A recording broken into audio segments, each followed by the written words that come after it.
जब भगवान शिव ने अपनी भक्त को अम्मा कहा, दक्षिण भारत की पवित्र भूमि में एक अद्भुत शिव भक्त रहती थी, पुनीतावती। उनकी सुंदरता और भगवान शिव के प्रति अटूट भक्ति दूर दूर तक प्रसिद्ध थी। विवाह के बाद एक दिन उनके पति ने उन्हें 2 विशेष आम भेजे।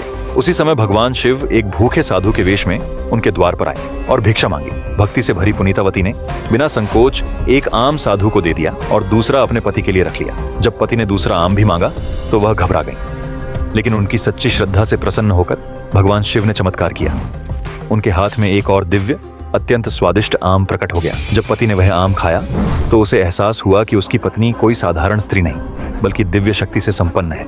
यह जानकर वह भयभीत हो गया और पुनीतावती को छोड़कर चला गया। पति के त्याग के बाद पुनीतावती ने भगवान शिव से प्रार्थना की, हे प्रभु, यह सुंदरता अब मेरे किसी काम की नहीं। मुझे ऐसा रूप दें जिससे कोई मुझे आकर्षण की दृष्टि से न देखे। उनकी विनती स्वीकार हुई और वह कंकाल समान भयंकर रूप में परिवर्तित हो गई, जिन्हें आगे चलकर कार्यकाल अमैयार कहा गया। उनकी भक्ति में तनिक भी कमी नहीं आई। जब वे कैलाश पर्वत पहुंची तो पवित्रता के कारण पैरों से नहीं बल्कि हाथों के बल उल्टा चढ़कर शिव के दर्शन किए।